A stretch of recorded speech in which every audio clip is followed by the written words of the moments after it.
Presento a Marta Cerruti para el tema de hoy, que serán las violencias nuestras de cada día.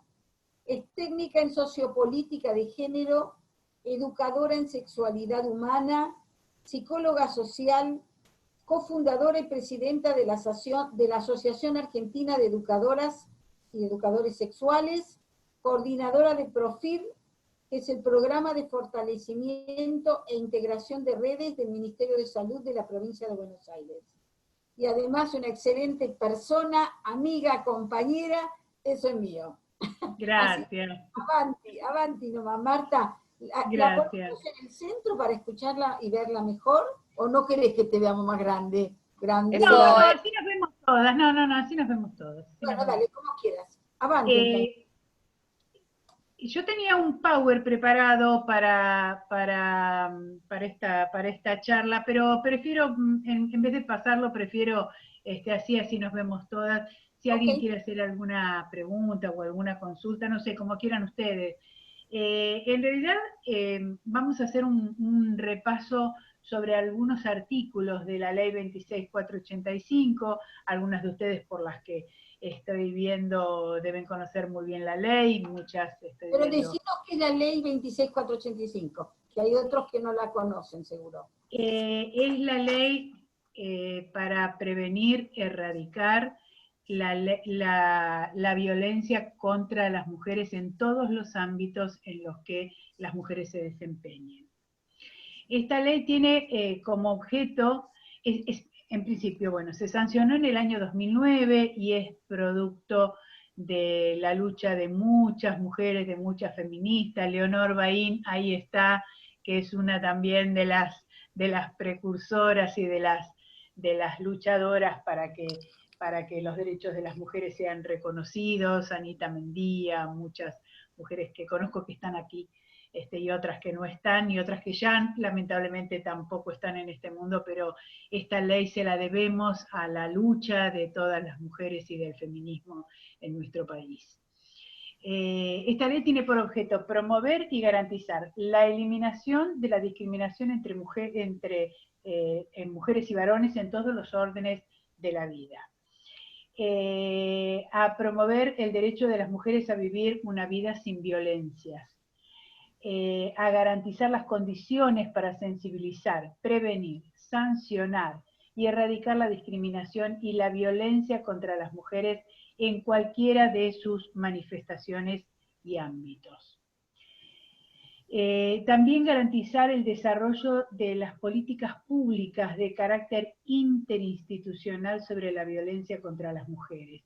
Esto es algo que realmente, por ejemplo, ahora, yo les voy contando, echando algunas cuestiones prácticas.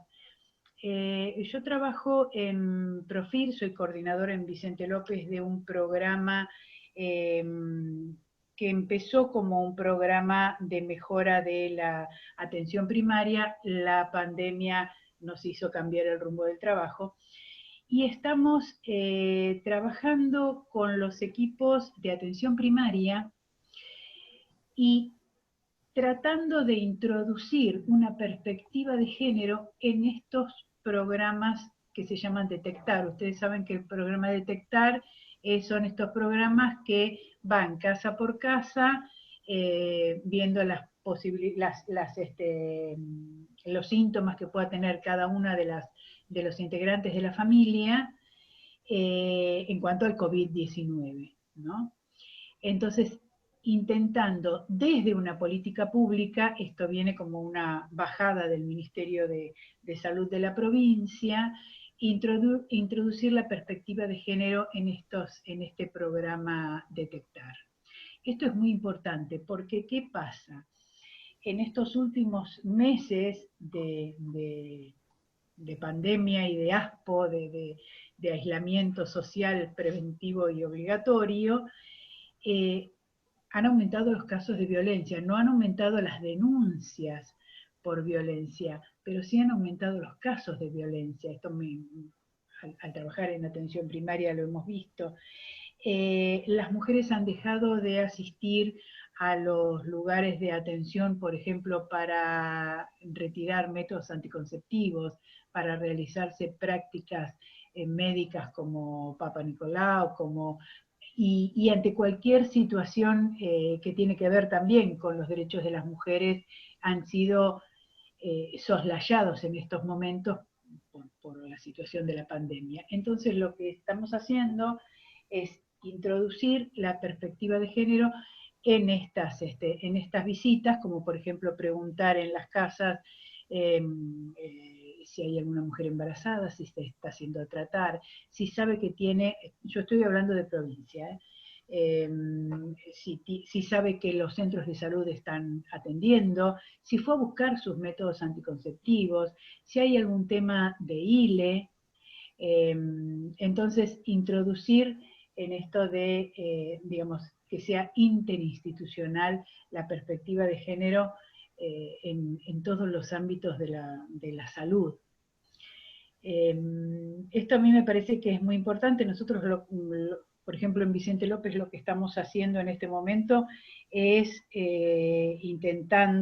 empezando a capacitar a los equipos de salud en lo que tiene que ver con la recepción de las consultas acerca de la violencia, y también la posibilidad de aprovechar estas situaciones, detectar. Los detectar se hacen con personal de los equipos de salud y también con personal de la provincia de Buenos Aires. Entonces, una de las cuestiones importantes que se está haciendo es esto. Otra también es introduciendo la perspectiva de género en el seguimiento de enfermedades crónicas no transmisibles. En este momento se está haciendo desde el Ministerio de Salud de la provincia un seguimiento intensivo y una recaptación en los centros de salud de atención primaria de las enfermedades crónicas no transmisibles. ¿Por qué? Porque las personas que más se mueren por COVID-19 son precisamente las personas con enfermedades crónicas no transmisibles, como puede ser diabetes, como puede ser hipertensión, como puede ser EPOC. Entonces, lo que se está haciendo es un seguimiento de las personas con enfermedades crónicas no transmisibles y una recaptación, porque hay muchas personas que han dejado de tratarse, sobre todo las personas con hipertensión, no tanto con diabetes, pero las personas con hipertensión muchas veces siguen tomando la misma medicación que le daban hace 2 años, o no la toman porque no la pueden comprar. Entonces, en estos seguimientos también lo que se está haciendo es introducir una perspectiva de género. Entonces, cuando se llama, porque lo que se hace es llamar por teléfono de los centros de salud al listado de personas que, por ejemplo, el centro de salud tenía como pacientes personas, vamos a suponer, diabéticas, mujeres diabéticas, varones también, pero también en esta recaptación y en este seguimiento de enfermedades crónicas también se introduce la perspectiva de género. Entonces, bueno, preguntarle a la persona, usted es paciente, vamos a suponer un varón, usted es paciente, era paciente del centro de salud, el Seibo de Vicente López, sí, pero no me hago tratar. Entre otras preguntas, bueno, ¿usted vive con alguna mujer? ¿Está embarazada? ¿Vive con alguna mujer con hipertensión, con EPOC? Entonces también introducir la perspectiva de género en este aspecto de la salud. Me parece que esto es muy importante y está marcando de alguna manera una política pública tendiente a la atención integral de las mujeres. Otro tema importante que trata esta ley es la remoción de patrones socioculturales que promueven, sostienen la desigualdad de género y las relaciones de poder sobre las mujeres. Yo trabajo hace muchos años con mujeres, con niñas, con adolescentes, con chicos también, pero a mí me gusta mucho el trabajo con mujeres. Y lo que hemos notado en mi trabajo desde la asociación, ya no desde mi otro trabajo desde el ministerio, sino de la Asociación Argentina de Educadoras y Educadores Sexuales, que les cuento que es una asociación que tiene 27 años, la fundamos en el año 1993, somos las primeras educadoras y educadores sexuales con título oficial de educadores en sexualidad humana y con perspectiva de género. Y bueno, a mí me gusta trabajar mucho este tema. Y me parece que esto es lo fundamental, más allá de que tengamos esta ley que es excelente, remover los patrones culturales, sociales, que nos dejan a las mujeres en inferioridad de condiciones muchas veces, es mucho más difícil que la sanción de una ley. Las leyes, nosotros tenemos, yo lo digo siempre, nosotros tenemos leyes excelentes en nuestro país. Sobre todo en Latinoamérica, creo que debemos ser el país que tiene las leyes, más cantidad de leyes avanzadas para promoción de derechos de las personas. Esto no significa que una ley cambie la mentalidad de las personas, que una ley cambie los patrones socioculturales. Esto no lo vamos a conseguir. Y en realidad, desde las leyes que tenemos no tienen tantos años, más allá de la lucha de las mujeres, de la lucha del movimiento feminista de muchos años, hay leyes que no tienen tantos años. Pensemos que la ley de identidad de género tiene 8 años. En 8 años no hemos podido lograr que la mayoría de la población acepte la identidad de género como algo que es normal y que es digamos, y que es habitual y que tiene que ser respetada. Entonces, lo que tenemos que hacer es trabajar precisamente sobre estas cuestiones cotidianas. Esto que, como decía antes, ¿no? Que nos deja a las mujeres en una situación de vulnerabilidad, en una situación de inferioridad, desde la palabra, fíjense ustedes.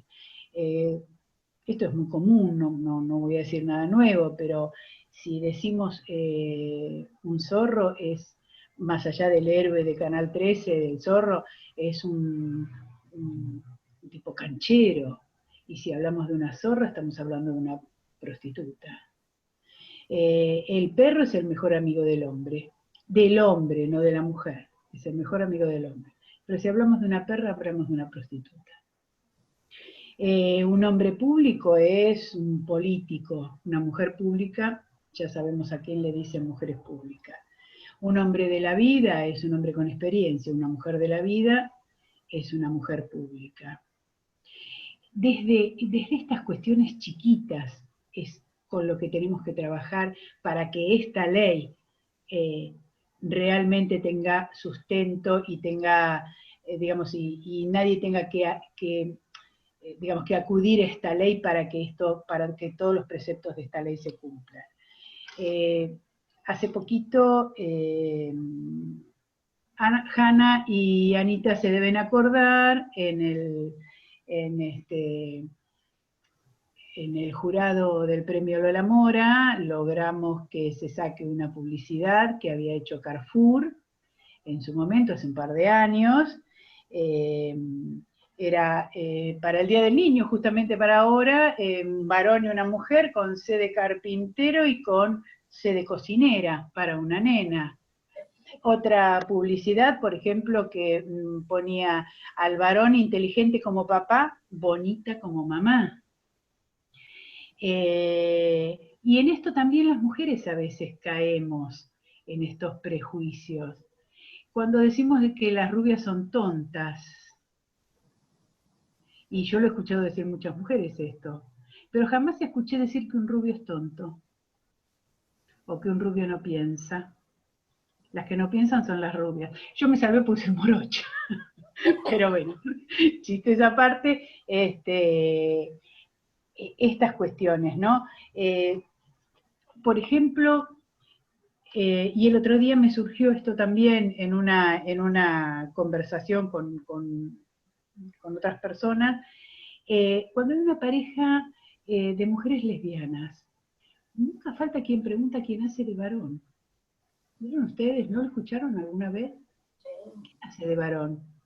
Como si en una pareja es necesario que haya un varón. A los varones se les regalan billeteras, a las mujeres nos regalan flores. ¿Alguien le regala flores a un varón? ¿Por qué solamente nos regalan flores a las mujeres? Sí, Hanna. Yo regalo flores a los Ah, muy hombres. bien. Bueno, Sí, pero está muy bien, muy bien. excepciones, me Este, miran con cara otras de... cosas que, por ejemplo, vemos esto de que los hombres no lloran. En mi experiencia en las escuelas, eh, una de las cosas que nosotros primero preguntamos cuando trabajamos género con los chicos, ustedes se van a asombrar, pero esto es absolutamente cierto y no falla en ningún curso. Preguntamos, a ver si fulanito tiene una novia en el turno de la mañana y otra novia en el turno de la tarde. ¿Qué dicen los amigos de fulanito? Que es un winner, que es un ganador, que es un piola. Y si una chica de este curso o de otro curso tiene un novio a la mañana y otro novio a la tarde, en el turno de la tarde, ¿qué es? Una trola, una prostituta, una puta, todos los epítetos que se les ocurran. Esto sigue sucediendo. Esto sigue sucediendo. No se cuestiona la cantidad de parejas sexuales que tiene un varón, sí se sigue cuestionando la cantidad de parejas sexuales que tiene una mujer. Esto pasa en lo cotidiano. Y esto es lo que yo digo, lo que yo siempre le digo a mis hijos y a los adolescentes con los que trabajo. Cuando tomamos conciencia de que esto no es así, tampoco lo podemos permitir en una charla familiar.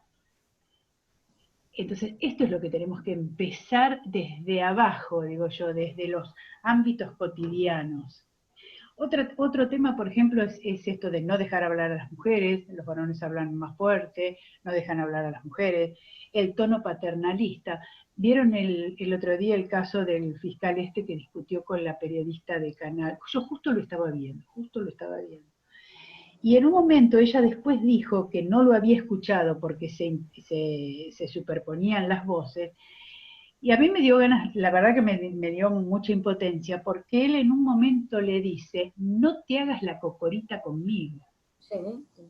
no te hagas la cocorita conmigo. Y fue muy distinta la forma que él se dirigió a Julián Guarino, que era el compañero de la periodista, a cómo se dirigió a él. Y esto pasa, afortunadamente la periodista le contestó bien, no se cayó la boca de ninguna manera, pero no suele suceder esto en general, y uno lo ve, más allá de los medios televisivos, lo ve, y a mí lo que me gusta es que lo veamos en los ámbitos cotidianos, en los ámbitos cotidianos. Otra de las cuestiones también que tienen que ver con estos patrones socioculturales en las parejas en general, cuando se forma una pareja, cuando tienen hijos y los dos están estudiando o están haciendo una carrera en su trabajo, siempre se prioriza la carrera del varón. En la mayoría de los casos se prioriza la carrera del varón a la carrera laboral o de estudio de la mujer. Ni hablemos de las tareas del hogar.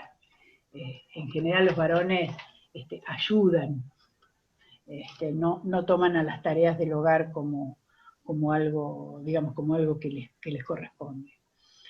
Hay otras cosas que yo digo siempre que tenemos que empezar a observar. Por ejemplo, cuando podamos ir a un restaurante, por ahora no podemos, pero cuando podamos ir otra vez, pedir la cuenta. Pedimos nosotras la cuenta, pero el mozo en general se le entrega al varón.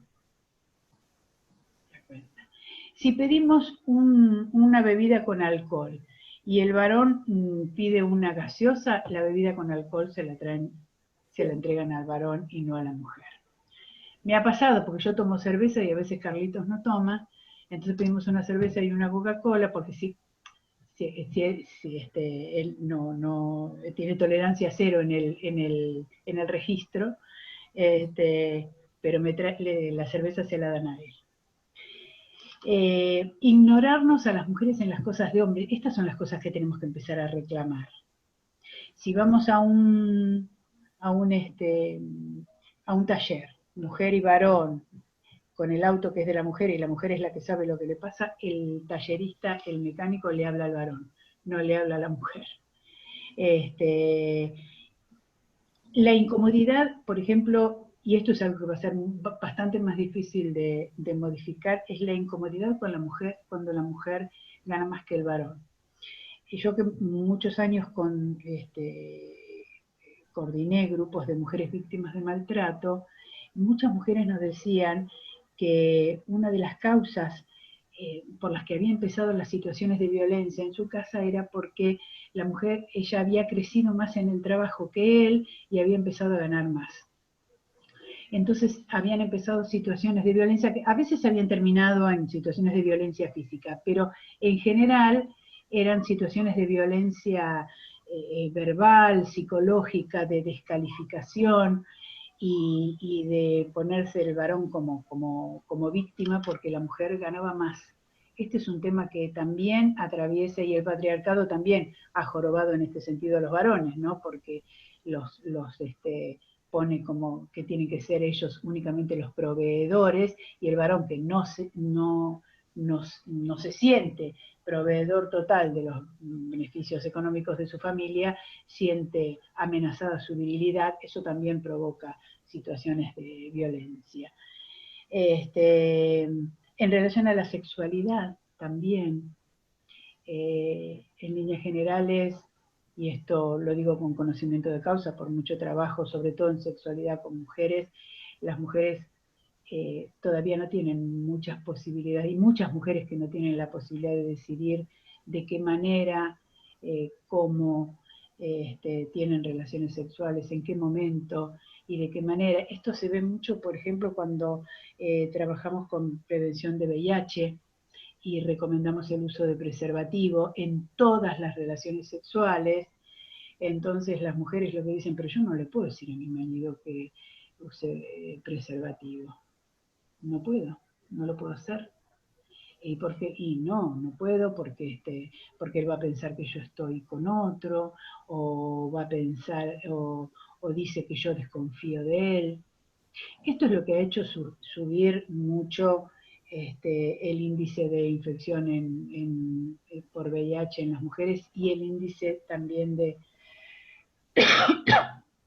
el índice de infecciones de transmisión sexual estos últimos años. Más allá que además de esto existe que no ha habido estos últimos años, hace ya unos cuantos años que no hay campañas realmente para prevenir las infecciones de transmisión sexual y para prevenir el VIH. Pero esta es una de las causas por las que las mujeres hemos aumentado mucho la relación de infección entre los varones y las mujeres. Pensemos que hace 20 años atrás había una mujer cada 19 varones infectadas por VIH, y hoy estamos prácticamente 1 a 1.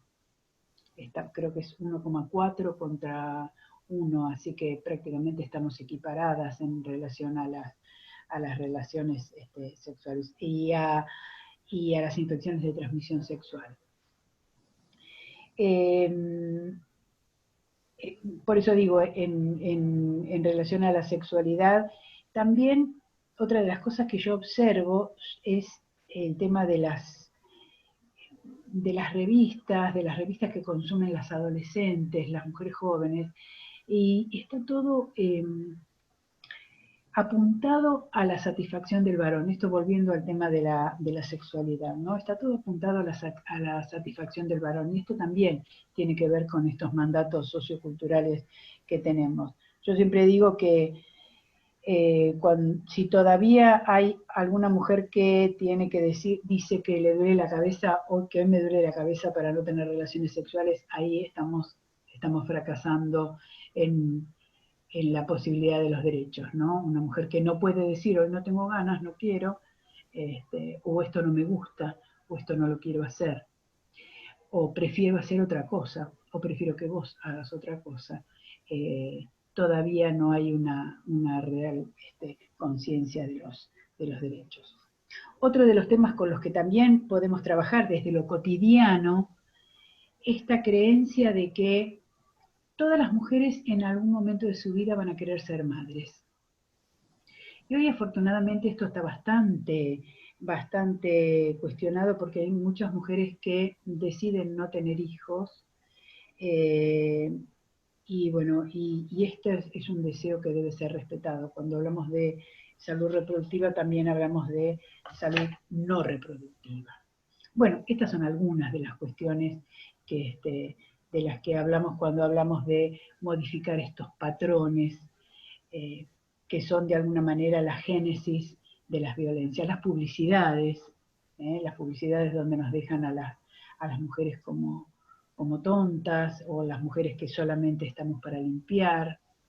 Hay muchos estudios acerca de esto. Yo después les voy a mandar algunas bibliografías sobre el tema de las publicidades y del impacto que provocan en el imaginario colectivo.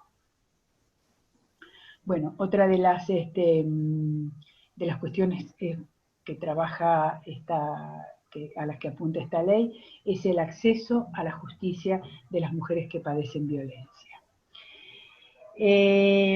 Esto debería cumplirse, lamentablemente no sucede y es una deuda que la justicia tiene con las mujeres en relación a esto, pero bueno, por lo menos tenemos una ley que lo dice y en algún momento se puede apelar a la ley para garantizar precisamente el acceso de las mujeres víctimas de violencia a la justicia, y que debe ser gratuita. Otra de las cosas que garantiza esta ley es el desarrollo de políticas públicas de carácter interinstitucional sobre la violencia contra las mujeres. Esto es un poco lo que les estaba contando que se está empezando a hacer a partir del Ministerio de Salud. La remoción de patrones socioculturales que promueven y sostienen la desigualdad de género. La asistencia integral, este es otro tema importante, la asistencia integral a las mujeres que padecen violencia en áreas estatales, privadas, y que realicen actividades programáticas destinadas a las mujeres y a los servicios especializados de violencia. Este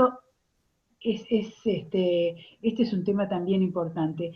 Hay, en este momento, les cuento algunos avances. En este momento, desde el Ministerio de Seguridad de la provincia de Buenos Aires, que está a cargo de Berni, se está haciendo una capacitación a en todas las comisarías del conurbano bonaerense. La que más conozco es la que está acá en la línea de zona norte. Conozco varias de las personas que están capacitando, y se está capacitando a el personal policial para ver de qué forma recibir las denuncias y de qué forma acompañar.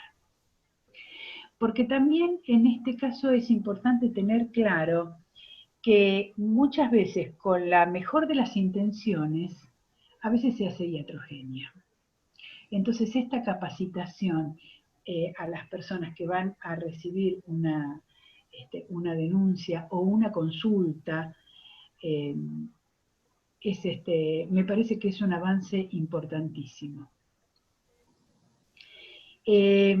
Otro tema importante que contempla la ley, y esto tiene que ver con la historicidad digamos, en la que se basa esta ley, son los derechos protegidos. Esta ley garantiza todos los derechos reconocidos por las convenciones a las que adhirió nuestro país, como la Convención por la Eliminación de todas formas de discriminación contra la mujer, la Convención Interamericana para prevenir, erradicar, sancionar la violencia contra la mujer, la Convención sobre los Derechos de las Niñas, Niños y Adolescentes, que es la Ley 26061, y también la Ley 26150, que es la Ley de Educación Sexual Integral, y que tiene que ver específicamente con promover una vida sin violencia y sin discriminaciones, asegurar la salud, la educación y eh, la seguridad personal de las mujeres, la integridad física, la integridad psicológica, la integridad sexual, económica y patrimonial, que se respete la dignidad de las mujeres, decidir sobre la vida reproductiva y no reproductiva, el número de embarazos, el momento en que la mujer quiere tener hijos o no tenerlos. Esto tiene que ver también con la ley 25673, que es la ley de salud reproductiva. También tener acceso, tener la posibilidad de la libertad de creencia y de pensamiento, de recibir asesoramiento adecuado. Esto en cuanto a la ley 25673, que es la ley de salud reproductiva, ¿no? Para gozar de medidas integrales de protección, de asistencia, de seguridad. La ley 25929 también se basa en la ley 25929, que es la ley del parto, ay, se me fue la palabra. Respetado. De parto respetado, no sé, se me fue, debo tener Alzheimer, se me fue la palabra. Se me van las palabras. Pero si fuera por una palabra, Marta. No sé, pero últimamente algunas palabras se me van, me las olvido. Pero bueno, son 67 años, chicas. Y son cada vez más palabras que tenés que recordar. La ley de parto respetado. Después se las voy a mandar también.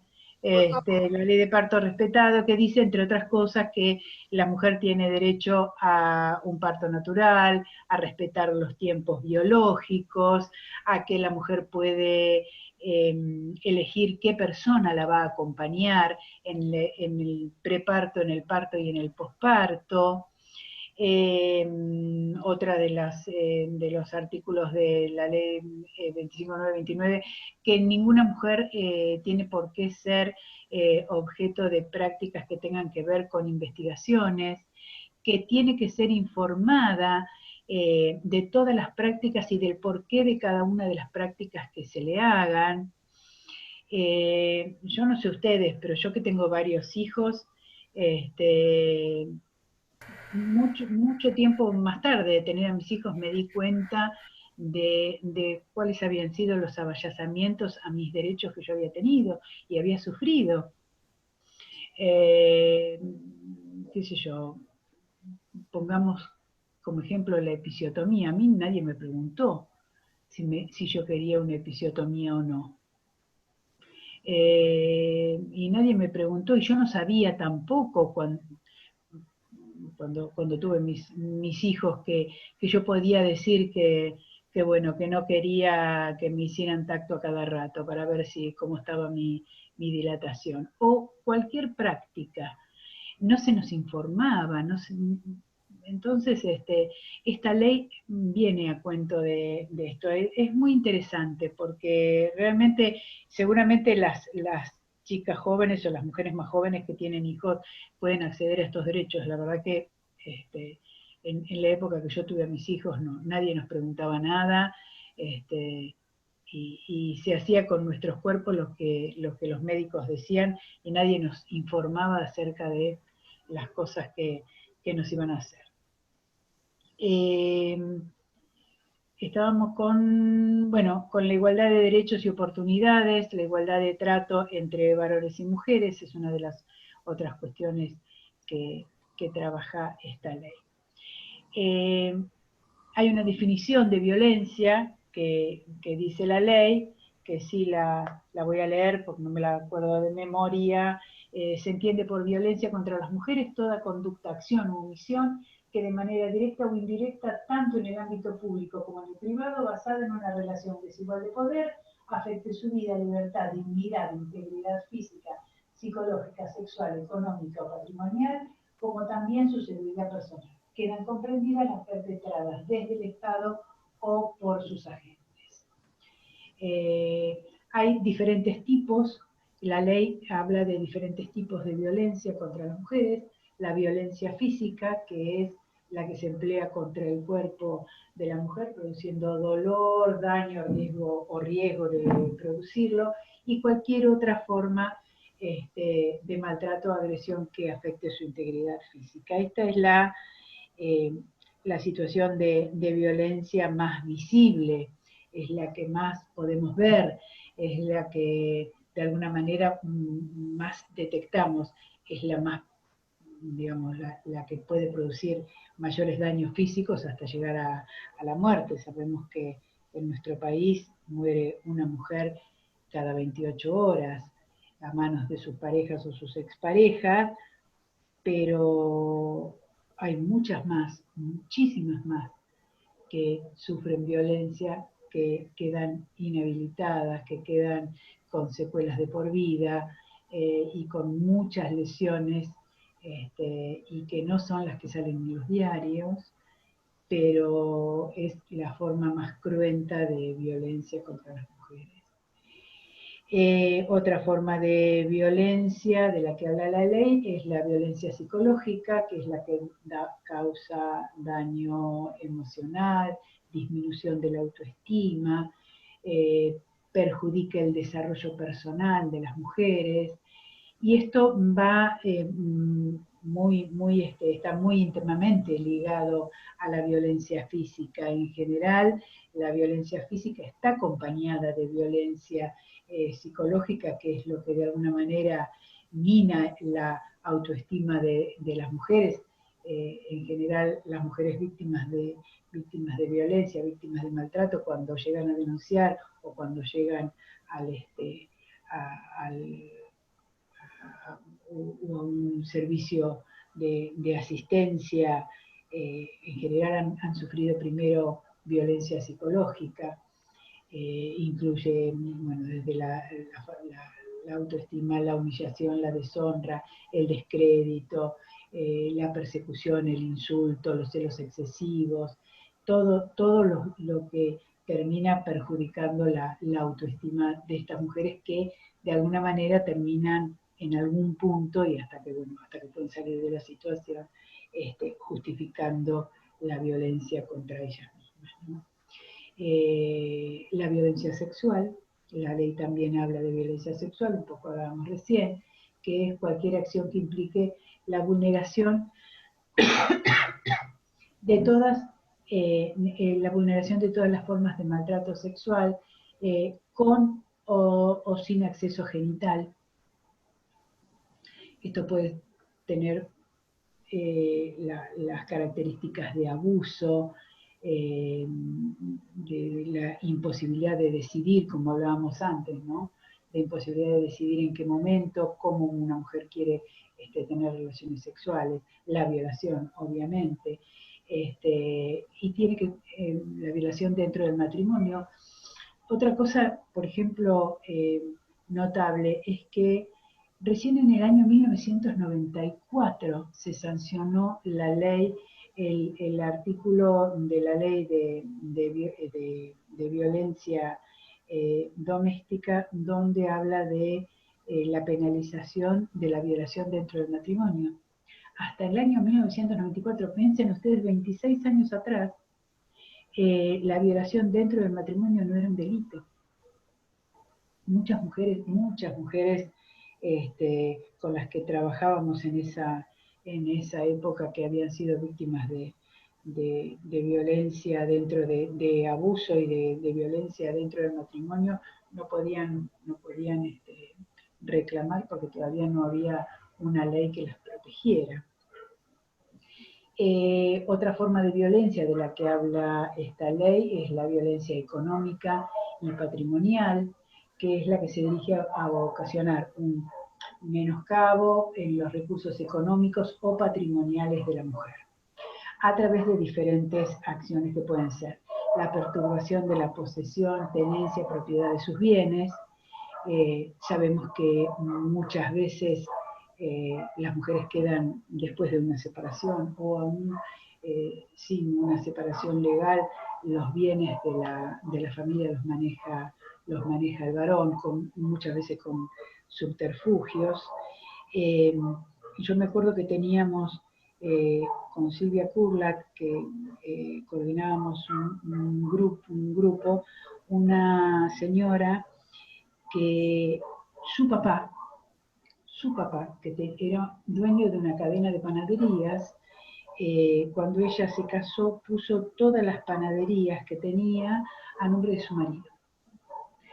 Era el padre de ella. Y cuando se separó, este hombre la dejó en la calle, porque todas esas panaderías estaban a nombre de él. Y ella, que había aprendido el oficio de panadería, hacía panes y los vendía por la ventana de la casa. Esto es un caso, uno entre tantos, ¿no? Pero bueno. Otra de los aspectos que contempla la ley es la sustracción, reducción, retención de los objetos. Muchas veces los varones maltratadores o violentos les rompen los libros de estudio, las computadoras cuando las mujeres trabajan, de manera de impedir el acceso de estas mujeres a un peculio, qué sé yo, a un sueldo o a la posibilidad de trabajar. Otro aspecto también es la limitación de los recursos económicos destinados a satisfacer las necesidades, privándola de los medios posibles. Acá, no muy lejos de acá, me entero el otro día, un hombre que estaba haciendo los mandados y las compras y que la mujer no toca dinero. El dinero lo maneja él. Muy convencido el señor, porque ni siquiera lo ocultó, lo dijo, no, mi mujer no toca un peso. El dinero lo manejo yo. Nada. Bueno, esto sigue sucediendo, lo cuento como anécdota, porque no pasó lo vi hace muy pocos días, y estamos en el año 2020. El control de los ingresos, la imposibilidad a veces de las mujeres de ser dueñas de los ingresos que tienen. Todavía lo seguimos viendo y lo sigo escuchando, que las mujeres le mienten a sus parejas en cuanto a lo que pagaron un par de zapatos, aunque ganen ellas el dinero y se lo compren con su propio dinero. Esto sigue sucediendo. Esto sigue sucediendo. Entrar a escondidas, y lo digo por gente conocida, y siguen entrando escondidas una caja de zapatos que se compraron con la plata que ellas ganaron con su propio trabajo. Pero no se ve como una situación de violencia, por esto que hablábamos antes, ¿no? de los estereotipos. La violencia simbólica, también habla la ley de la violencia simbólica, que a través de, bueno, justamente estos patrones estereotipados con mensajes, valores, íconos, signos, transmita, reproduzca dominación, desigualdad, discriminación en las relaciones sociales, naturalizando la subordinación de la mujer en la sociedad. Hace poco hubo una publicidad, no sé si se acuerdan ustedes, de una cerveza, donde era un chico que se iba del país. Entonces estaba sentado, no estoy hablando hace muchos años, era 3, 4 años atrás. Estaba sentado el chico con unos amigos, despidiendo a uno que se iba del país. Y en eso baja por la escalera una chica que era la hermana del dueño de casa, en shortcito, muy bonita, qué sé yo. Entonces el hermano la llama y la sienta al lado del chico que se iba del país. Y el epígrafe de la propaganda era: por un amigo sos capaz de regalar hasta tu hermana. Esa propaganda, esa publicidad, afortunadamente en ese momento todavía estaba el ASCA, así que hace 5 años más o menos. Por lo menos más de 4, porque el ASCA se desintegró cuando cambió la gestión anterior. Pero este tipo de publicidades las vemos todos los días. Ahora, afortunadamente, está cambiando un poco, hay algunas publicidades que no denigran el lugar de la mujer, que están cambiando, hay muchas denuncias que se han hecho, pero bueno, esto también es otro de los aspectos que contempla la ley. También la ley habla de diferentes modalidades de violencia. Habla de la violencia doméstica, que es la violencia que ejerce cualquier persona del grupo familiar o del grupo conviviente hacia una mujer, independientemente del lugar donde se realice el acto de violencia, que no necesariamente tiene que ser dentro de la casa. Cuando se habla de violencia doméstica o violencia intrafamiliar, estamos hablando de personas que tienen vínculos sanguíneos, personas que tienen vínculos de afinidad, que viven juntas con un vínculo de afinidad, parejas convivientes, matrimonios, exparejas, y bueno, estas situaciones de violencia, digamos, estas situaciones están todas enmarcadas en lo que hablamos de situaciones de violencia doméstica. Después está la violencia institucional, que tiene que ver con la violencia que pueden ejercer, que es ejercida por funcionarios públicos o privados, que impiden de alguna manera u obstaculizan el acceso de las mujeres a las políticas públicas para ejercer sus derechos.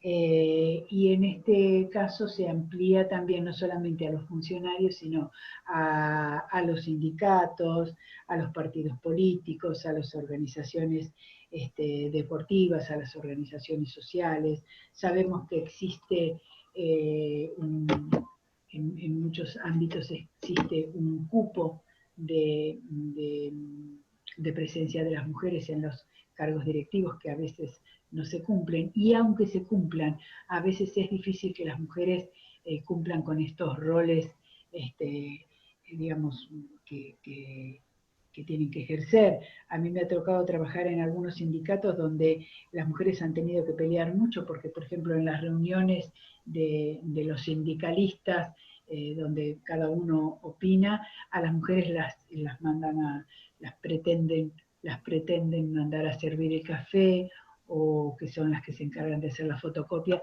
o son las que se tienen que encargar de hacer la minuta de la reunión, de manera tal de que si está escribiendo no tiene posibilidades de intervenir. Esto sigue sucediendo, lamentablemente.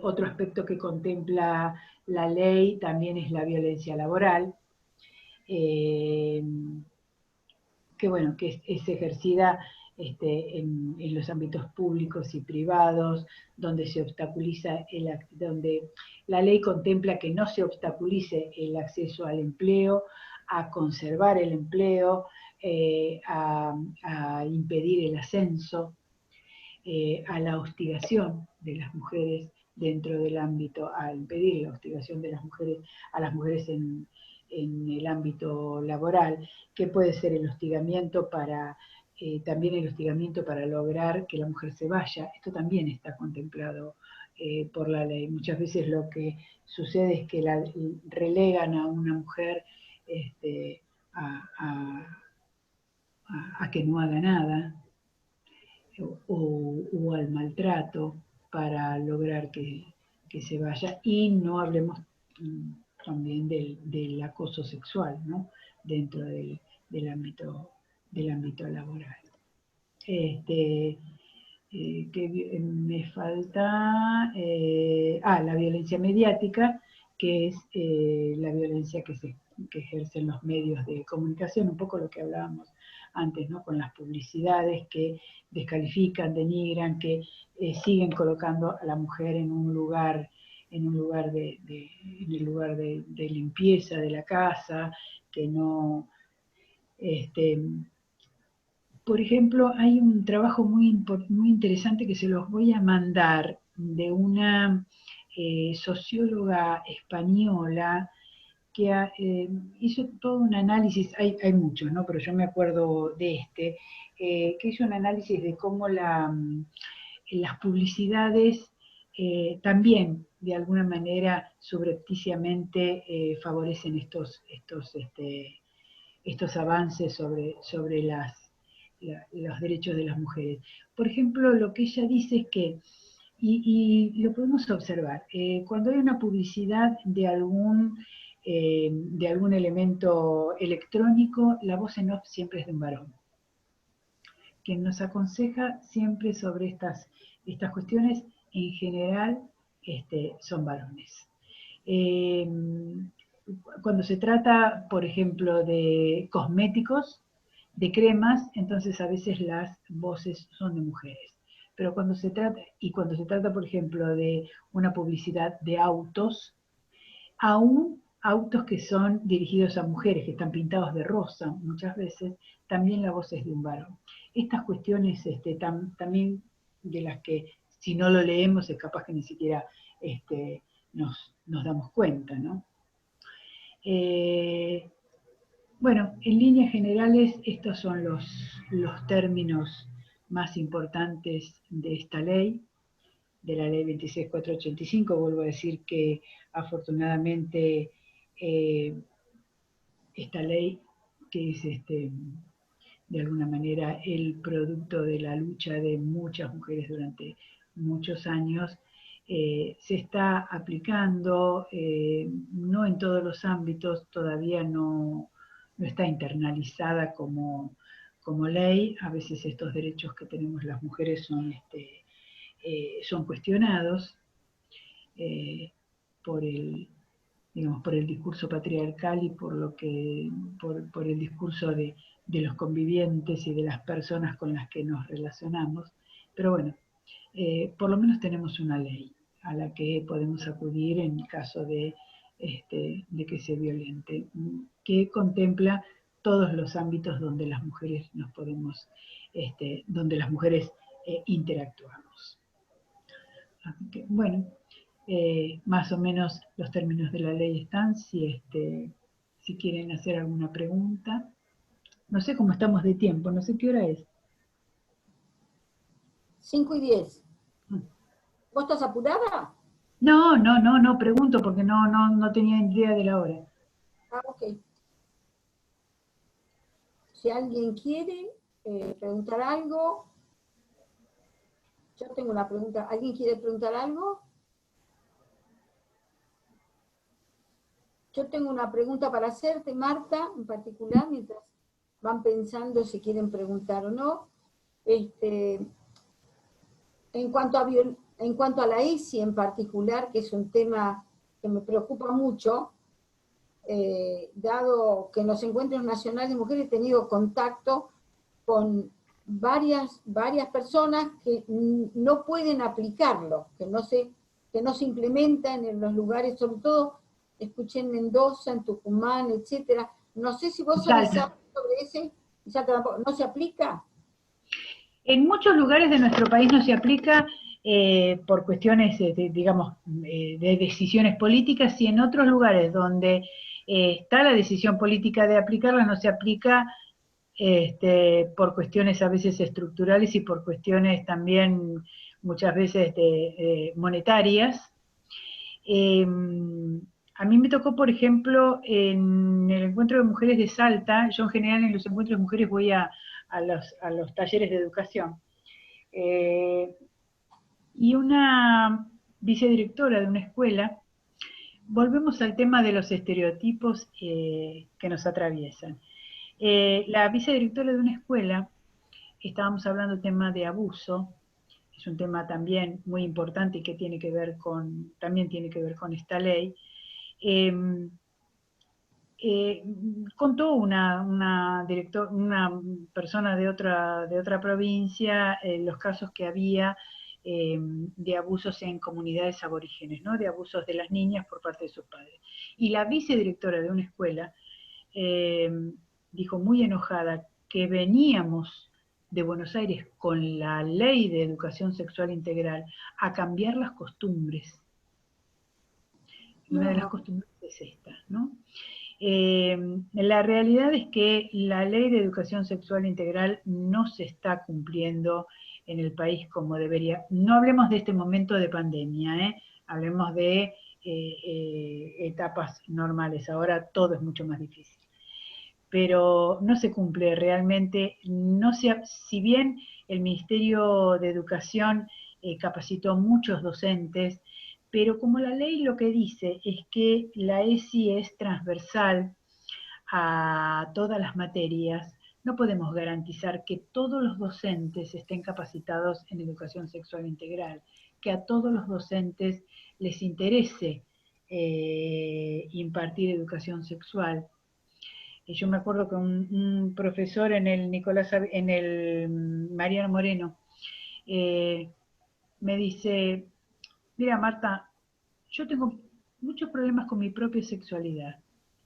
No estoy en condiciones de trabajar educación sexual con mis alumnos y no me formé para esto. Yo soy profesor de matemáticas, entonces no tengo por qué dar educación sexual. Y realmente no estaba capacitado. La realidad es que cuando se sancionó esta ley, en 2006, yo trabajé con Ana Supa, que fue la legisladora que presentó el proyecto de ley. Trabajamos durante 2 años para que esta ley pudiera tener forma y pudiera salir. Salió lo que se pudo. Es totalmente perfectible.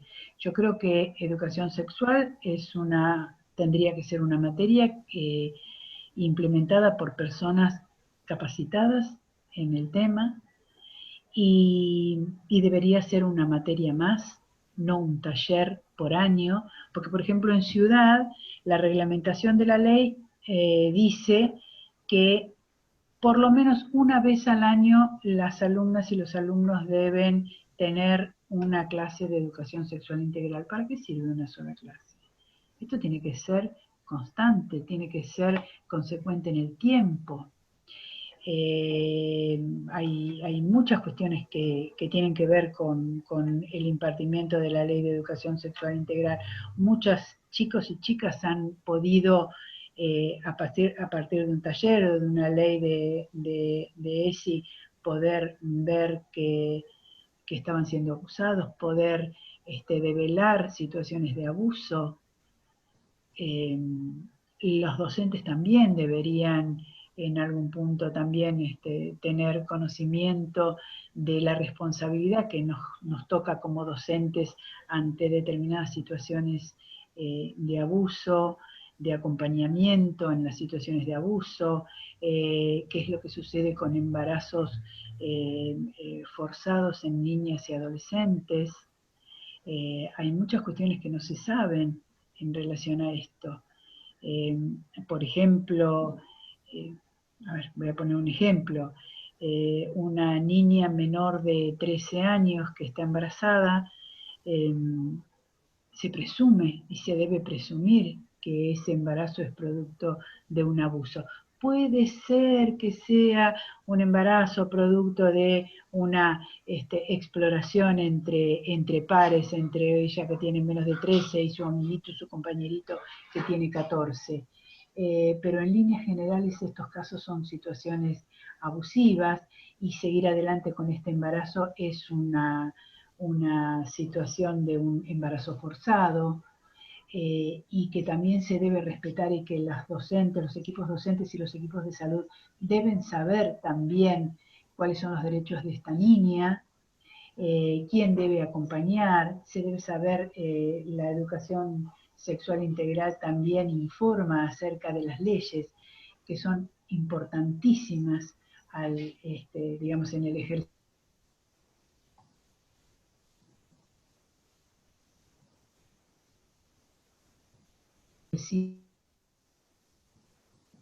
¿Se nos fue?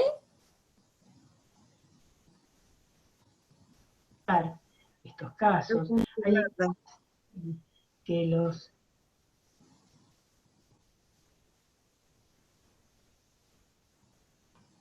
Marta, ¿escuchás? Sí, ¿ustedes me escuchan? Se cortó. Volví a decir lo último porque no se escuchó nada, por lo menos yo no escuché. ¿Los otros escucharon? No, no, se cortó. Entonces, ¿podés volver a decir lo último? No, que sería muy importante. Ahora se cortó.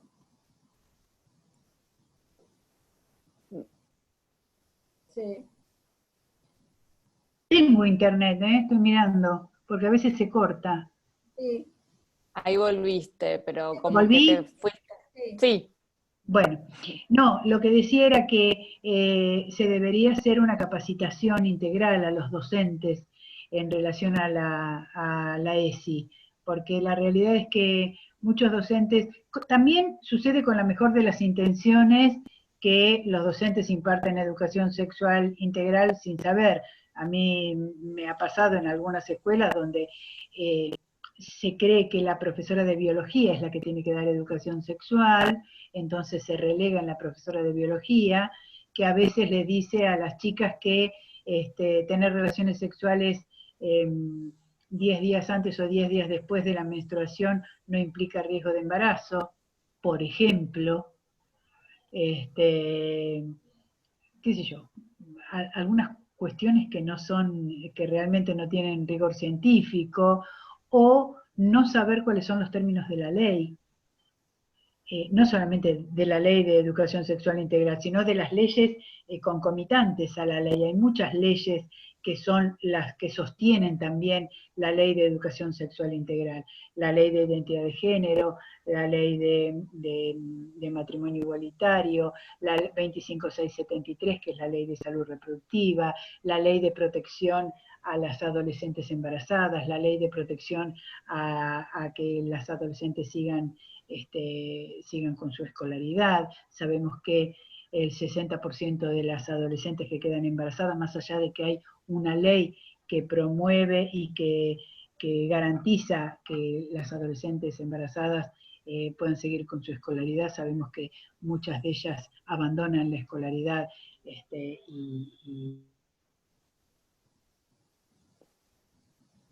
Y se cortó. se cortó. Se cortó. A ver. Gaje del oficio de internet es esto.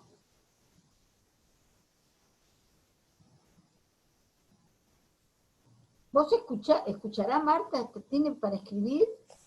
Ahí está, ahí parece que volvió. Ahí volví, ahí volví. Sí. Bueno, lo que decía, lo digo rápido por si me voy otra vez. Lo que decía era que yo considero que todos los docentes, o por lo menos todos los responsables y las responsables de impartir educación sexual en las escuelas, se deberían capacitar, informar en cuanto a las leyes. Por ejemplo, qué nos compete como docentes ante un caso de abuso. También la responsabilidad, no solamente los equipos docentes, los equipos de salud ante el caso de un embarazo de un adolescente, de una niña menor de 13 años, de un adolescente entre 13 y 16 años, los que nos compete como ley y la responsabilidad que tenemos, en los mensajes que emitimos, tener claras, por ejemplo, las leyes, como decía antes, no sé si me escucharon, las leyes que apoyan la Ley de Educación Sexual Integral, la Ley 061, que es la Ley de Protección Integral de Niñas, Niños y Adolescentes, la 25673, que es la Ley de Salud Reproductiva, y yo digo, y no reproductiva. Y se fue. Y se fue.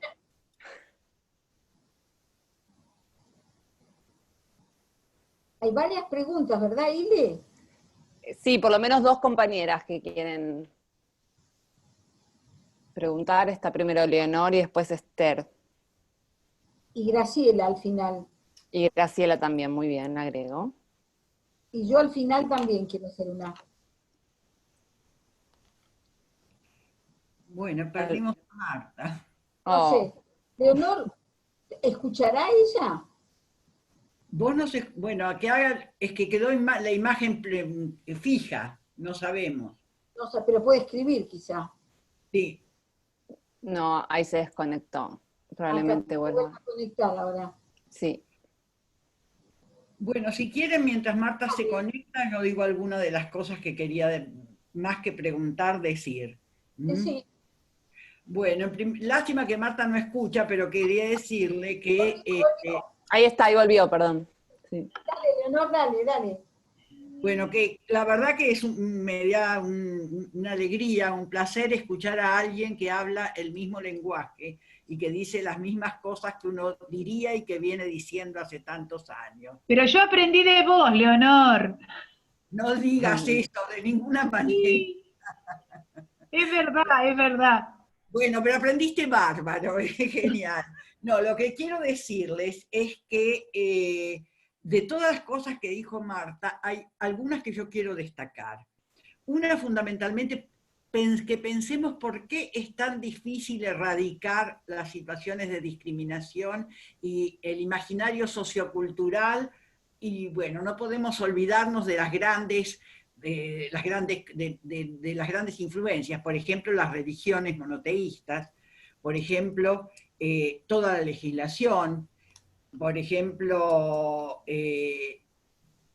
toda la cultura, pero fundamentalmente eso se nota en cosas concretas. En este momento lo que ha puesto muy de relieve esto es el análisis que se está haciendo ahora, y que hay varias personas que han escrito sobre esto, del impacto diferencial que tuvo el tema del aislamiento por el coronavirus sobre las mujeres, y de qué manera aún hoy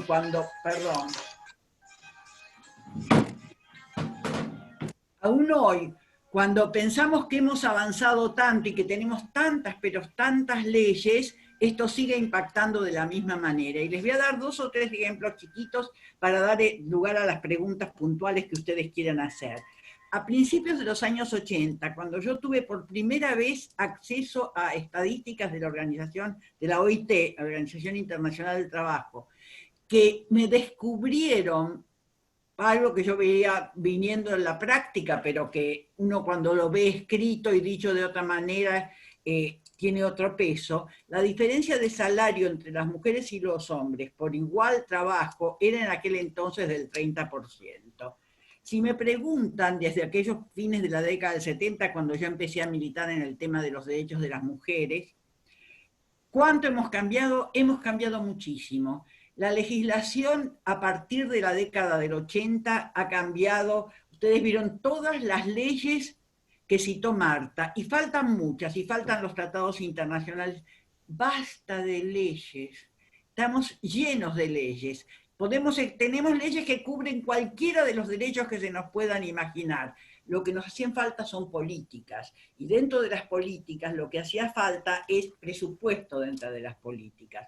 Yo creo que en este momento uno de los pasos más importantes, más allá de la creación del Ministerio de la Mujer, es el programa que acaba de aprobarse y que ya está puesto en marcha a todo trapo para difundir, aplicar, y la ley tiene un nombre muy largo, que se acaba de aprobar para realmente tratar de trabajar en serio estas cosas. Pero otra cosa, y con esto termino mi intervención, que puso al descubierto muy fácilmente, algo que nosotras las que veníamos trabajando con esta temática sabíamos desde hace mucho tiempo, que es de qué manera en lo que ahora se llama tareas de cuidado, y que antes llamábamos el trabajo doméstico de la mujer, pero que es el trabajo invisibilizado, el trabajo que no está pago, el trabajo cuyo valor económico no integra el producto bruto de ningún país del mundo, ahora se está empezando con estas políticas a darle una valorización. Pero de todas maneras, ni las políticas, ni hasta que no haya realmente un cambio en la educación, en la sociedad, desde los primeros momentos de la vida. Porque todo está tenido de ideología. Y una cosa que Marta tal vez por delicadeza no dijo, es de qué manera no solo todos esos prejuicios están presentes en todos esos medios, sino en la justicia.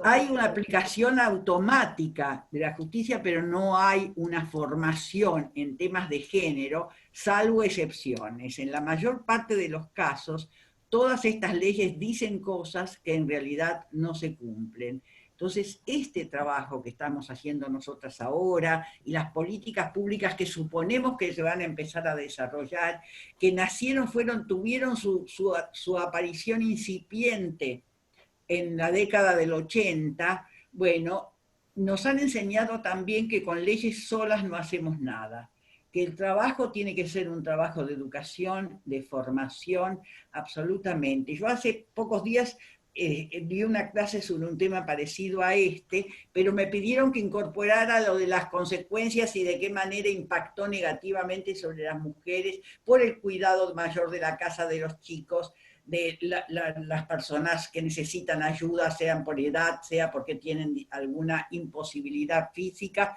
sobre las mujeres.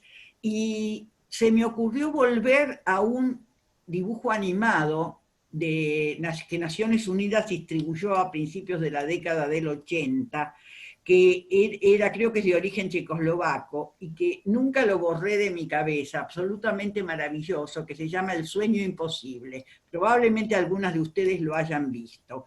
Y que El sueño imposible, no les cuento mucho porque dura 3 o 4 minutos y tal vez alguna vez lo quieran ver y yo lo puedo compartir, muestra de qué manera impacta sobre la mujer y cómo está distribuida en la educación, los prejuicios de género, en el trabajo, en la no retribución, en absolutamente todo en 3 o 4 minutos. Y en realidad, si uno lo mira, ve que ahora, con la pandemia, con el aislamiento, esto sigue siendo igual.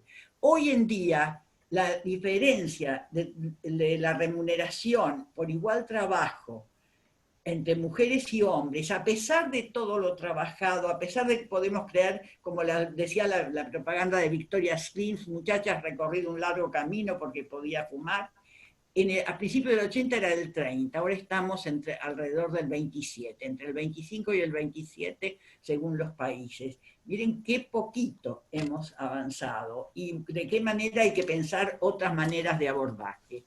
Bueno, gracias. Leonor, dado que Marta no la veo, y se ve que no puede entrar, Marta no. Estaba hasta hace unos minutos. Se ve que no puede entrar de vuelta, cuando se le cortó la voz se fue. ¿Vos podrías quizá responder alguna de las preguntas que surjan? Y puedo intentarlo. Seguramente hablamos un mismo lenguaje con Marta, pero ella quería otra respuesta, pero háganla, si no puedo les digo. Bueno, Esther quería preguntar. Esther Lafont, desmuteate si querés. Mira, un interrogante que no tengo muy claro es ¿cuál es la lectura que se hace de la prostitución desde la mirada de la violencia?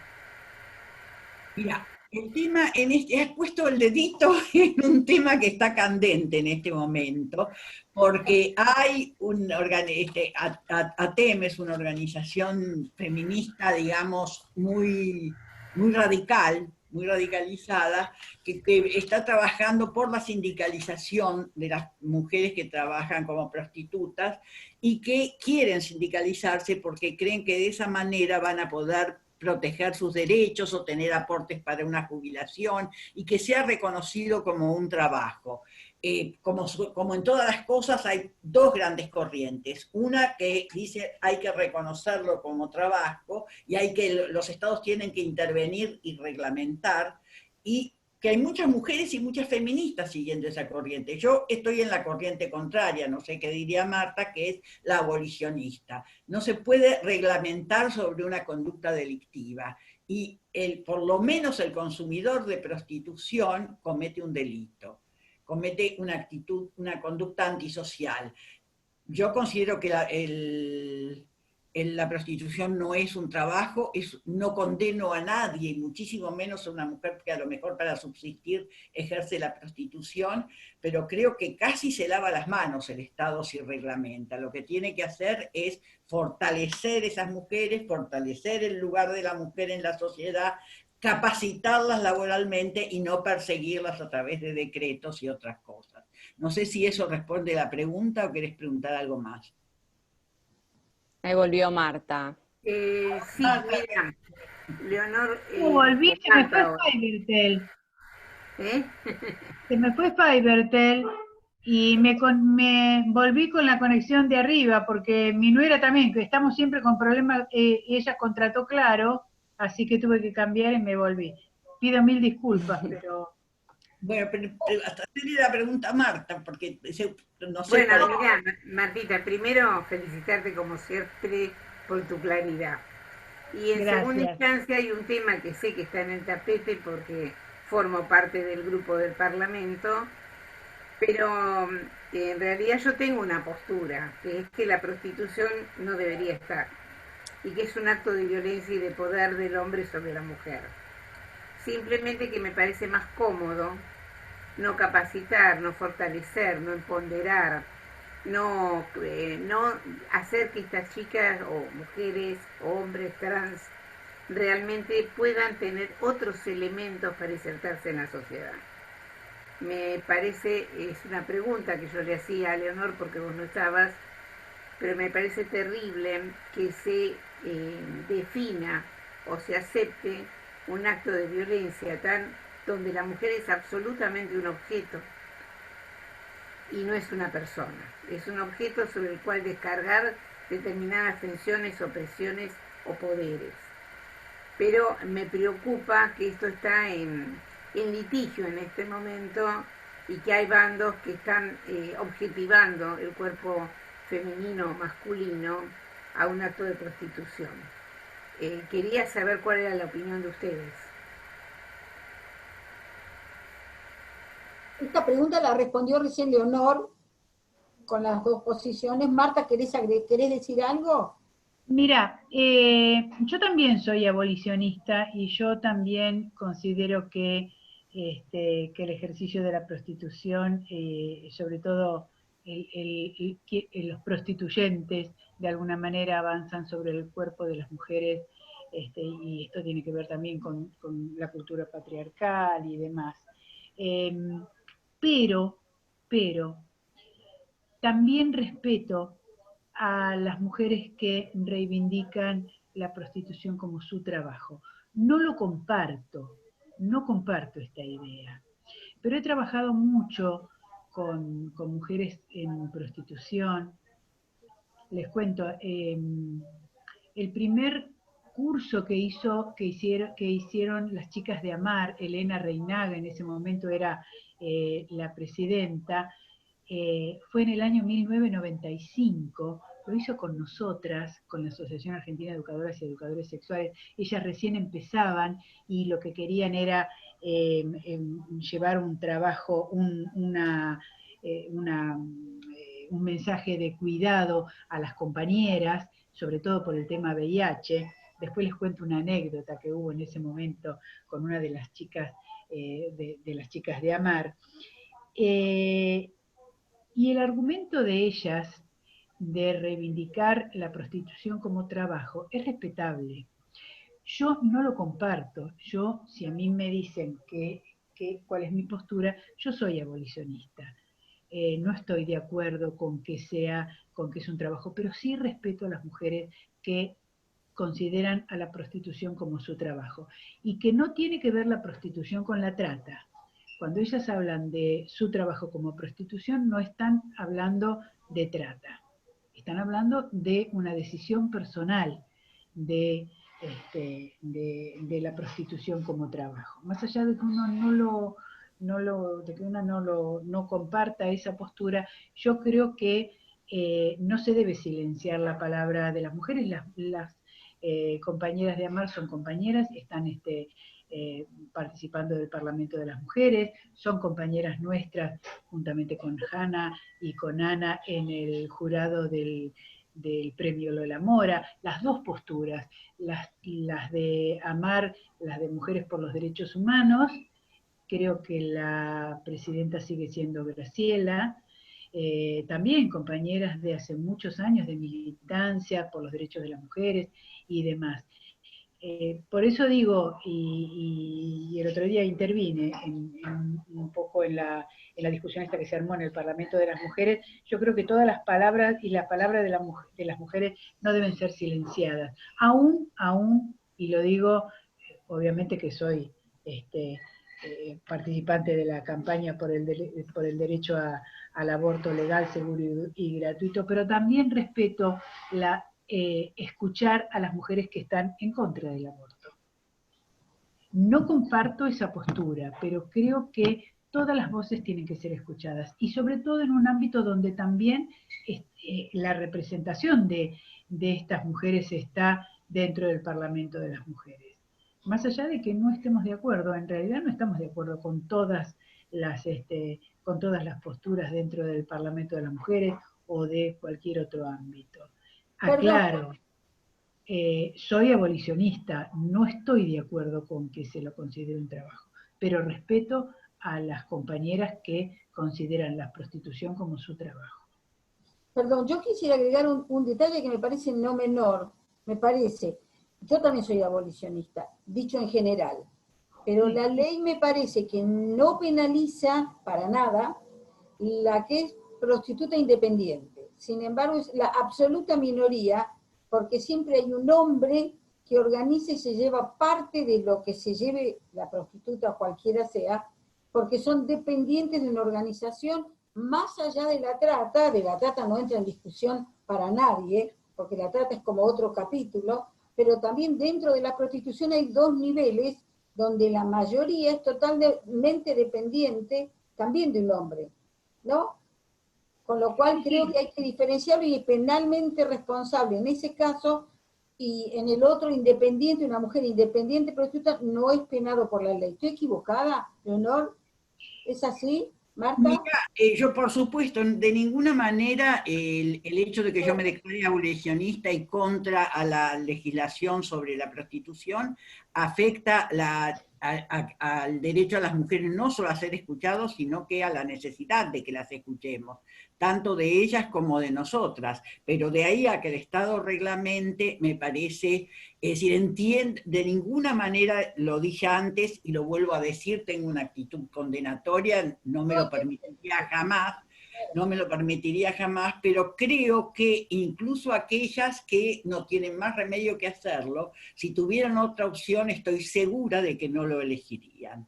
Auténticamente no lo elegirían. Entonces creo que el desafío es proporcionarle todas las otras cosas, y creo que cuando se reglamenta se está dando autoridad a quien va a aplicar esa legislación, va a terminar siendo la policía, termina siendo en persecución.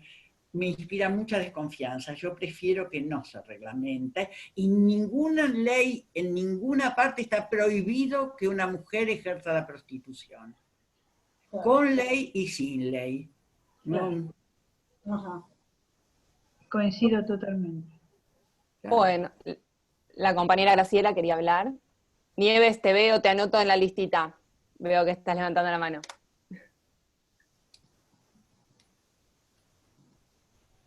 Graciela, si querés desmutearte. Sí, ahí está. Sí, me voy a referir a lo que se habló anteriormente, ¿no? Con el tema este de la prostitución que salió ahora. Yo fui docente durante una cantidad de años en instituciones superior, o sea, en varios profesorados, y en escuelas secundarias. Observé cómo la ideología, la visión monoteísta, que uno tenga o no tenga, en mi caso no tengo, y otras cuestiones tallan en cómo los docentes, los docentes, toman situaciones, porque lo que pasa es que cuando dicen que la escuela es el segundo hogar, es, en algún sentido, nosotros no somos la segunda mamá, pero hay una cosa de que nos vemos todos los días, o que nos vemos varias veces por semana, que compartimos un grupo, que compartimos tareas, que hace que uno sea como una familia en algunos aspectos, por la cantidad de horas que pasamos juntos. Y también por los afectos.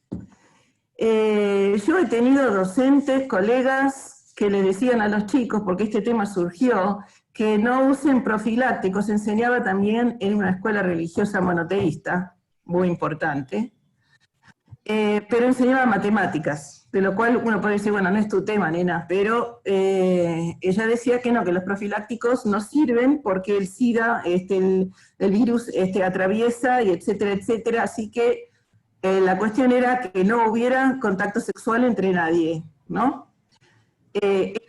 Es una mentira eso, lo tuve que desarmar en un curso, y yo tampoco soy especialista, era profesora de inglés.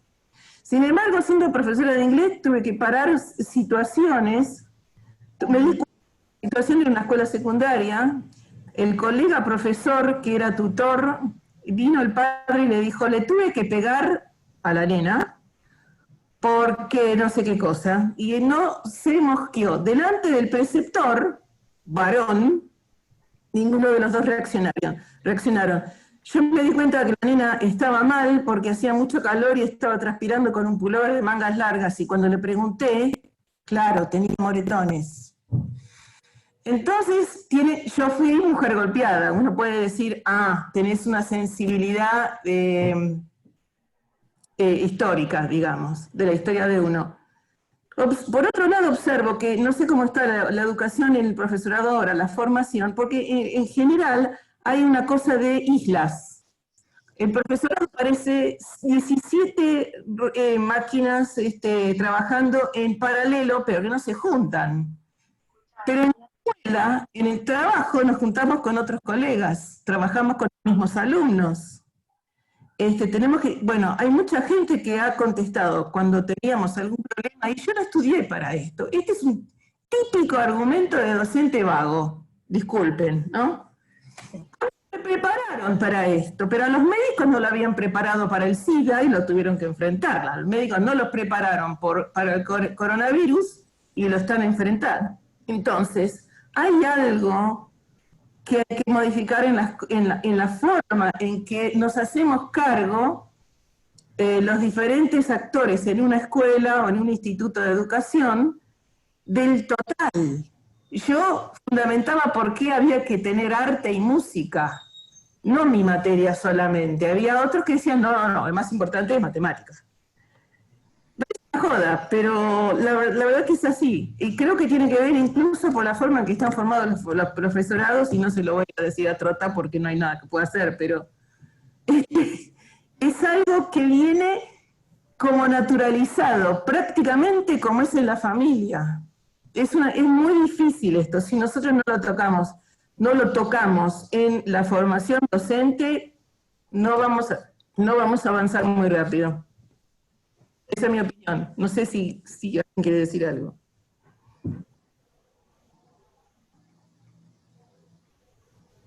¿Ya está? ¿Es eso? Bueno, muchas gracias. Muy bien, muy bien. No sé si alguien quiere. No, había una compañera que por ahí tiene que ver, que había preguntado en el chat, Marta, por ahí vos sabés, ¿qué actitud toman las escuelas parroquiales frente a la educación sexual?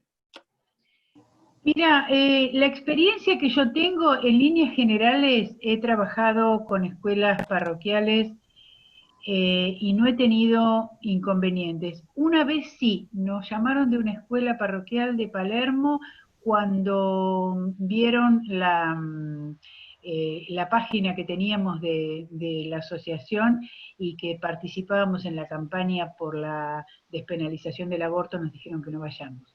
Pero en general, por ejemplo, he trabajado con las escuelas Don Bosco, y a mí me reivindicó de alguna manera con algunos aspectos, yo no soy religiosa, pero me reivindicó con algunos aspectos y con algunas, de algunas posturas de algunas diferentes iglesias, el trabajar con los salesianos, porque nunca, y muchos años trabajé con los salesianos en escuela, en el San Juan Evangelista en La Boca, en el Don Bosco de Flores, con los hogares protegidos de Don Bosco. Nunca me dijeron, de esto no hables, esto no lo digas, no se puede hablar de esto, no se puede hablar de lo otro. De hecho, inclusive les voy a contar una anécdota. Uno de los curas de Don Bosco, que nos convocaba siempre, nos convocó, fuimos la doctora Ana Corral y yo, a hacer unos talleres de educación sexual con chicos, en La Matanza fue, con chicos que tomaban la comunión y otros que se confirmaban. Y entonces eran 3 grupos, unos hasta 14 años, otros de 14 a 16 y otros chicos de más de 16 años. En el grupo de más grandes estaba el cura, presente, surgió el tema de la pastilla del día después y surgió el tema del misoprostol.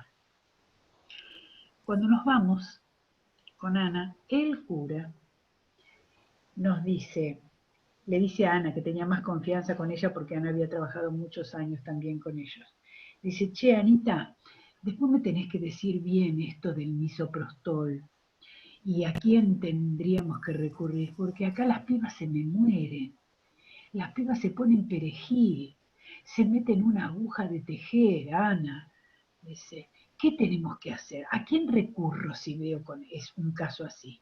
Un cura, ¿eh? Un cura.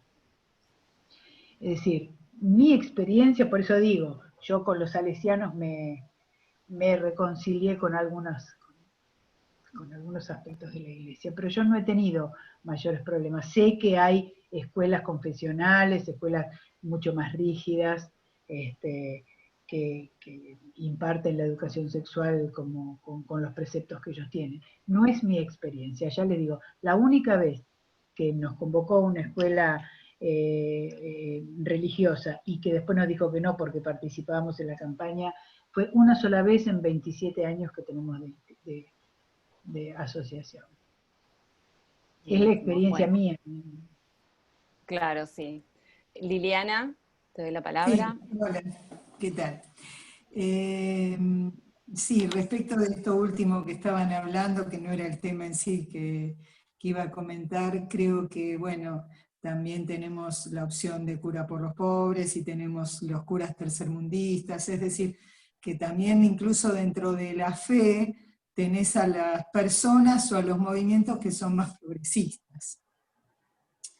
Ahora, lo que yo quería reflexionar era acerca de que, por ejemplo, yo tuve a mis hijos hace 38 y 36 años respectivamente, que he trabajado como docente en nivel secundario hasta hace 10 años, antes de jubilarme, y que hace tan poquito que en realidad estamos visibilizando estas cuestiones que atraviesan la violencia contra la mujer y la falta de derechos.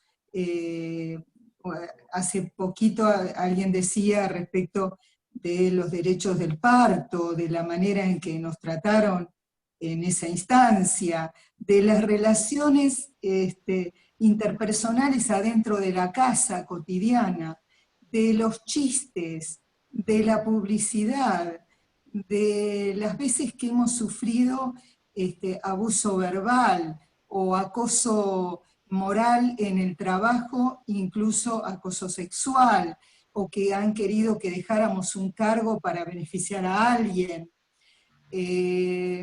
Hay muchas psicólogas y escritoras que han escrito sobre esto, como Clara Coria, como Marie-France Irigoyen. Lo más difícil, justamente, creo que es esta cuestión que atraviesa los prejuicios. El prejuicio es primitivo, es anterior al pensamiento. Hay gente culta, hay varones cultos y formados y que se dicen progresistas y de izquierda, que hacen chistes denigratorios sobre la figura de la mujer. La sutileza, digamos, es tan profunda que verlo va a ser la única, ver estos detalles chiquititos en las relaciones cotidianas, en todo lo que aparece en la comunicación, más allá de las grandes, de las grandes propuestas y de lo que alguien puede incluso ir a una marcha o postularse como feminista desde los dichos, y a lo mejor va a la casa y maltrata a su mujer, o maneja el dinero. A lo que voy es esto, no sé si soy clara. Creo que hay un gran corte a veces entre el decir y la práctica cotidiana. el darse cuenta si realmente uno es quien es entre ser, decir y hacer. Y esto es muy profundo, realmente. Más allá de la necesidad de las leyes, creo que están bárbaras las leyes, porque las leyes son el producto de que esto se vaya viendo. Pero no basta, no basta. Hay que calar hondo en la práctica cotidiana. Y esto no solo es en la escuela, sino adentro de las casas. Claro. Es ahí, digamos, en las relaciones en la calle. Porque si no estamos como pensando que la educación, que con solo que haya, digamos, que todo ayuda, por supuesto, es muy bueno que haya una materia ESI, que se despliegue estas prácticas cotidianas de maltrato, o incluso de derechos en contra de este maltrato, a través de la educación. Pero no basta, todo suma. Y es ahí en lo sutil, en donde se ve la juventud de estos planteos. Lo relativamente poco en que esto se visibiliza. Es muy reciente. Sí. Sí, la verdad que los cambios no surgen por generación espontánea, es un poco lo que yo digo, nosotros tenemos leyes de avanzada, somos uno de los países con leyes más progresistas en cuanto a los derechos de las personas, no solamente los derechos de las mujeres, ¿no?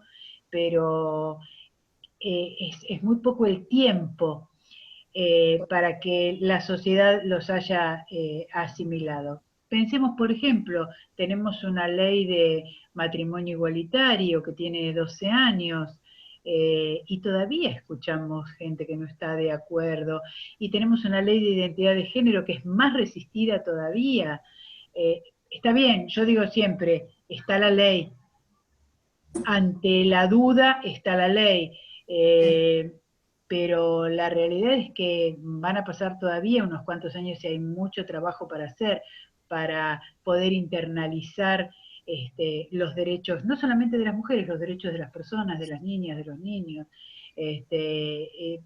Pensemos, por ejemplo, que hasta 1989, cuando se reúne la Convención de Ginebra y se proclama la Declaración de los Derechos de Niñas, Niños y Adolescentes, hace de esto 30 años. Todavía hay quien considera de que educar a una niña o un niño mediante el golpe, en Inglaterra, por ejemplo, todavía está legalizado que se le pegue a los niños en la escuela, no una paliza que los manda al hospital, pero está todavía internalizado, no está visto como la niña o el niño como sujeto de derechos. Entonces, acá fue sancionada, fue incorporada la ley 26061, fue incorporada en la reforma de la Constitución del 94 y recién se sanciona en el año 2006. Tenemos 14 años de sanción de la ley que proclaman los derechos de las niñas, niños y adolescentes. En 14 años la gente en general todavía, mucha gente todavía no considera los derechos de las niñas y los niños como realmente como, y no los considera o las considera como sujetos de derecho. Entonces van a pasar años. Por suerte, yo digo en relación a los derechos de las mujeres, por suerte, las jóvenes han tomado esta bandera. Y esto es algo muy promisorio. Yo trabajo con jóvenes, ¿no? Con chicas que trabajan conmigo, todas menores de 35 años, todas podrían ser mis hijas. Todas feministas, participan en los movimientos, en las marchas y demás.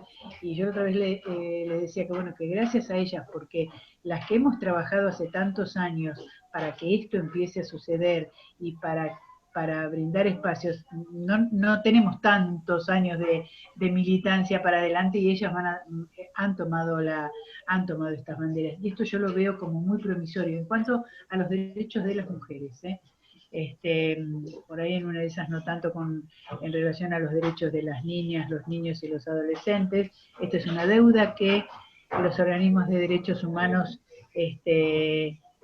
tienen y con la sociedad, digamos, la reivindicación de los derechos de las niñas y de los niños. Esto me parece que es importante empezar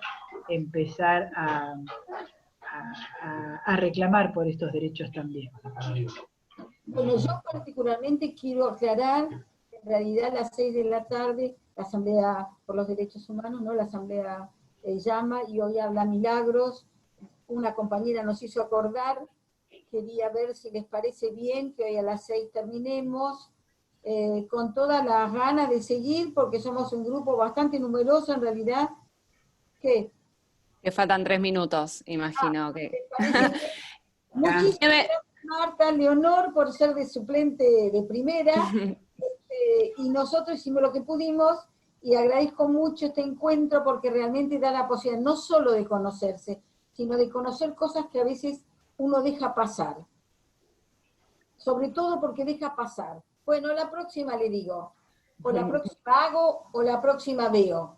Y la verdad que damos fe de todo lo que dijeron acá en todos los órdenes, todo es cierto, está escrito, está grabado, lo vamos a difundir para ver si las demás mujeres, más que los hombres, veamos la proporción.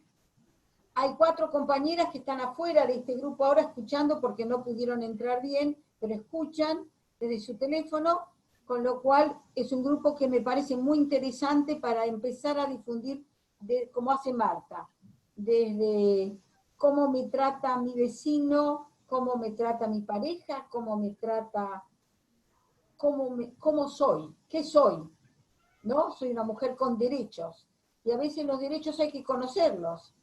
Una manera es esto que haces, Marta, realmente es brillante. Por supuesto, Leonor, gracias. Gracias a todas por participar, y me parece que podemos seguir. ¿Querés decir algo? Decí. Filu, la que figura... Nieves también quería hablar, si querés desmutearte, algo cortito. Perdón, cortito y no tiene que ver en todos bien con el tema, pero quería decir que hoy cumpleaños la vicepresidenta de Abuelas de Plaza de Mayo, cumple 101 años. 101 años. Eso quería decirle. Bueno, yo además de agradecerles, quería decir, pero queda para la próxima, una duda muy grande. Estoy muy de acuerdo con lo que estuvieron planteando y muy agradecida porque nos va desasnando a todas las que tenemos el patriarcado metido de siempre por vivir en esta sociedad capitalista, obviamente. Entonces, pero la dejo planteada para otra vez porque es una pregunta que me interroga mucho y que quería saber de las políticas, que ya no es hora porque tenemos que terminar y cada uno tiene otra cosa, las políticas que en general los movimientos se caracterizan por ser no punitivistas. Y ¿No punitivistas. No punitivistas. No punitivistas, sí conozco. Son movimientos que la mayoría de los movimientos feministas se dicen que son no punitivistas. Yo sinceramente es una pregunta que me la hago frecuentemente, no entiendo a qué se refiere, no entiendo sinceramente de qué estamos hablando, cuando hay un femicidio, cuando hay cosas, no entiendo qué significa ser no punitivista. Entonces, en ese sentido la dejo planteada para otra oportunidad, porque entiendo que debe ser algo bastante importante, porque me gustaría que me desasnen en eso, porque no entiendo qué es ser no punitivista en un asesinato, en un femicidio, en un crimen de lesa humanidad, no entiendo, pero como me lo han cuestionado, me lo pregunto y lo tiro para que lo piensen. ¿Cómo? Mira, yo estuve estudiando este tiempo último justamente con abogadas no punitivistas. Es difícil de comprender y además hay que abrirse mucho la cabeza. La sociedad capitalista está pensada con castigo a los chicos, a las mujeres, al que se porte mal, entre comillas. Entonces, la idea no punitivista es reinsertar a aquel que comete, pero hace falta muchísimo trabajo para eso, mucho, y si te parece, Leonor, vos debes conocer mucho de esto. Si te parece, hacemos una... Lo único que quiero decir es que, a ver, el no punitivismo yo lo entiendo para todos el resto de los que son vulnerados y victimizados. No entiendo el no punitivismo para los violadores, los femicidas, los asesinos de lesa humanidad. Eso no entiendo. El resto lo entiendo, obviamente, sí. Yo les doy un pequeño adelanto de lo que pienso. No es lo mismo el torturador que el torturado. No es lo mismo el torturador que el torturado. Obvio. Entonces, por diferenciar muy bien. Después querés recuperar al torturador, hacer todo lo que quieras. Pero empecemos por señalar una cosa y separarla de la otra. Pero es para largo. Vos conocés mucho de este tema, seguro. ¿Te parece que hagamos una charla para septiembre sobre este tema? Mira, no es un tema que yo conozca demasiado, es decir, es mi postura principista esta, ¿no? No es lo mismo uno que otro, pero sobre la parte teórica, salvo la postura de Zaffaroni, pero es una postura teórica penalista, muy extrema que no hace a este tipo de cosas. Yo personalmente creo que las cuestiones de familia e interpersonales, de violencia especialmente, la justicia penal no sirve para nada. Tienen que ir a la justicia de familia, pero es otra cosa y si quieren lo charlamos. ¿Podemos charlar un miércoles que nos reunimos todos los miércoles? Igual, bueno, el miércoles que viene ya tengo deberes. Voy a llevar el tema de la ley de cupos y en qué están los proyectos de aborto. Eso, dale. Hacemos, y la próxima yo estoy estudiando justo con un grupo de abogadas para entender lo no punitivista, que tiene un punto de vista humanista así extremo, difícil de comprender, y por otro lado hay que ver, no opinan sobre los de lesa humanidad, no entra en esto. Pero es como los femicidios sí entran, los femicidios sí entran. Violar sus derechos humanos. ¿Cómo? No conozco ese grupo de abogadas, pero golpear a una mujer o a un niño es violar sus derechos humanos. Los derechos humanos son los derechos de todas las personas a la vida y a la dignidad. Y el femicidio va contra los derechos humanos, con lo cual no lo entiendo. Pero me alegra, Hanna, que estés en un grupo de abogados que nos desasnen, porque qué casualidad que cuando el movimiento de mujeres se hace fuerte en un montón de cosas, ahora el no punitivismo. Mira vos, qué casualidad. Yo no conozco ese movimiento, pero alguna no punitivista podría venir a decirnos cómo hace. Claro. Porque va ligado, además, yo estoy tratando de entender, no es que sea especialista ni muchísimo menos. Lo que pasa es que simultáneamente con empoderarnos aparece más violencia. Entonces, lo que se trata de hacer es ver desde la víctima, particularmente lo que hace es resaltar el rol de la víctima, no del Poder Judicial, no de quien juzga, sino de la víctima, en cualquier orden, particularmente con las mujeres. Es interesante escucharlo, yo todavía no tengo una posición tomada, no sé, estoy tratando de entender... Voy a ver si las encuentro por algún lado algo, pero no están tan difundidas. No están tan difundidas, estoy empezando como a formar como una idea muy humanista, es muy humanista, casi una utopía es. Y sí, porque lo de Zaffaroni es utópico si llegas al fondo de la postura. ¿Cómo? Lo de Zaffaroni en ese sentido es utópico si llegas al fondo de la postura. Claro, esto es de cualquier manera, lo charlamos en otro momento para escuchar las Milagros. Sí, vayamos por Milagros. Me interesa el tema, estoy estudiándolo, justo escuché a varias horas sobre el asunto del no punitivismo para no exacerbar y además reinsertar a las personas a la sociedad. Es casi una utopía. A mi entender... Me ocurren muchas cosas, pero ya no tenemos tiempo. Marta, un gusto escucharte. Marta, muchas gracias Marta. Gracias a todas. Gracias, un placer. Dale, gracias Marta. Y gracias. Chao. No, gracias a ustedes, he aprendido mucho. Muchas gracias.